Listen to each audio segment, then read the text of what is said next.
এ budget গরিব মারার, এ budget মানি না। এ বাজেট বড় লোকের, এ বাজেট মানি না। এবারের বাজেটে কিন্তু এ ধরনের কোনো মিছিল আসেনি।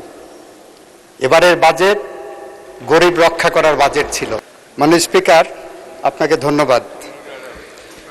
মাননীয় স্পিকার, 1733 সালে ব্রিটিশ পার্লামেন্টে প্রথমবারের মতো বাজেট উপস্থাপিত হয়েছিল।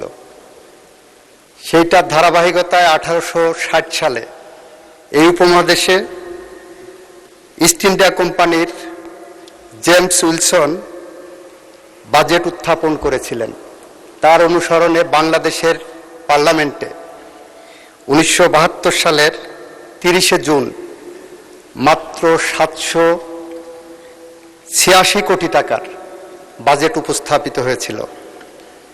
আর সে জায়গা আজকে আমরা এই সংসদে আমাদের সরকার, আমাদের মাননীয় অর্থমন্ত্রী, মাননীয় প্রধানমন্ত্রীর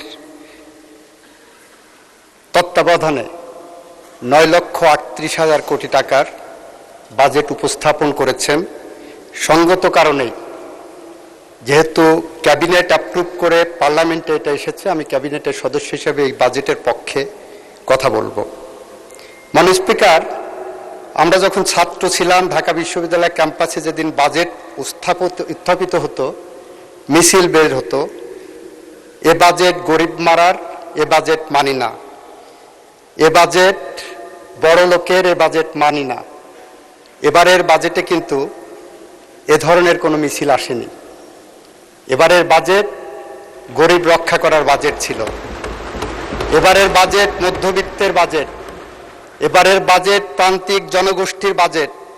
এবারের বাজেট ব্যবসা বান্ধব বাজেট। এবারের বাজেট চাকরির সংকুলন করার বাজেট, মাননীয় স্পিকার।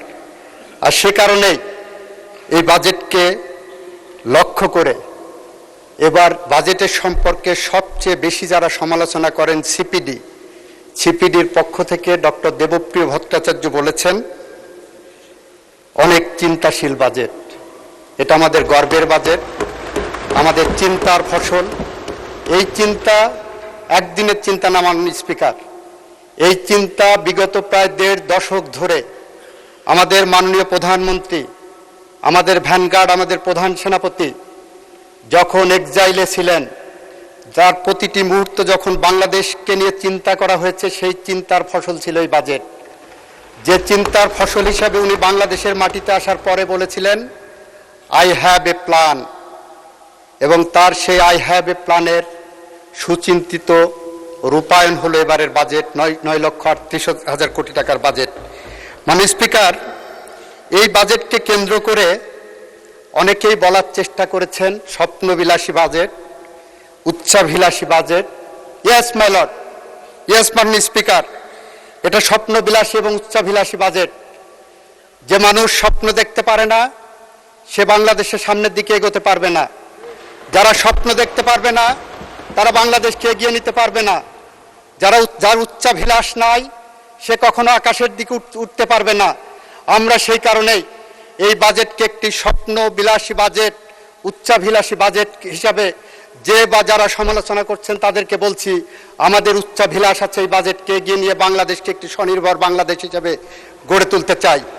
সে কারণেই উচ্চাভিলাষী বাজেট বলেন, স্বপ্নবিলাসী বাজেট বলেন, যে নামেই ডাকুন না কেন, এবারের বাজেট সমসাময়িক সময়ে বাংলাদেশের ইতিহাসের সবচেয়ে অনন্য উচ্চতায় নিয়ে যাবে বাংলাদেশকে। সেরকম একটি স্বপ্নের সোপান হিসাবে আমরা এখানে উপস্থাপন করেছি।